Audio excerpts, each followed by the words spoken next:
The 2020 growing season will be here before we know it, and this is a great time to make plans for a profitable year ahead. That was the topic at the Farm for Profit Conference in Nevada, Iowa. That's where we caught up with Paul Mussman, the president of AgWest Commodities. Paul shared some of his expertise on commodity price projections and marketing strategies with the State of Soy. Unfortunately, only about 10 or 12% of producers are doing an effective job at marketing. The rest of them are just price takers. They have not followed a very good pattern. And when I say they, I'll put myself in that same boat. It is very difficult to ask a farmer watching a crop that maybe be deteriorating in crop conditions while you hear all the noise about what could have or should have or what may happen. This year it was a foregone conclusion that corn was going to 5 and that beans were going to 10. That's all we heard.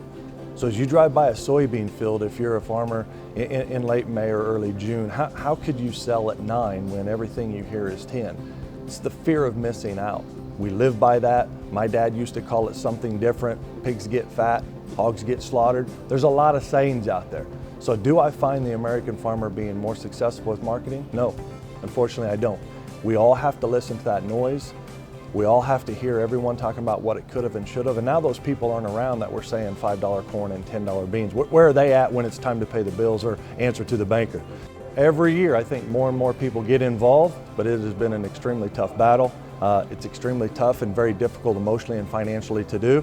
It just takes time and continued education. So every year I think with us and with AgWest, we gain more and more customers, but there's so many customers out there that need a lot of help. You really can't solve all their problems in one year.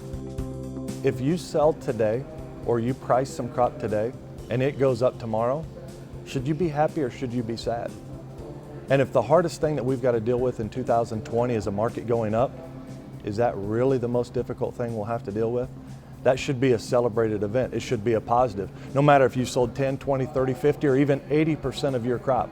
If it goes up, I think they're in the business of having another crop the next year and the next year and the next year. So an up market should not be something that we're scared about. It shouldn't be something that we fear. It should be something we celebrate. That's how we attack the marketing side. We took soybean inventories from a year ago, over 900 million, still here at home, and we cut those in half. We chopped it in half in 1 year. Excellent demand. We're actually exporting now more than what most people would believe. Absolutely, we lost some acres last year because of some weather-related issues, but in 1 year we cut a balance sheet in half. Also, in the last 4 years, the soybean worldwide inventories have been sliced. That's very optimistic in my mind. We're not using less, so that's very positive.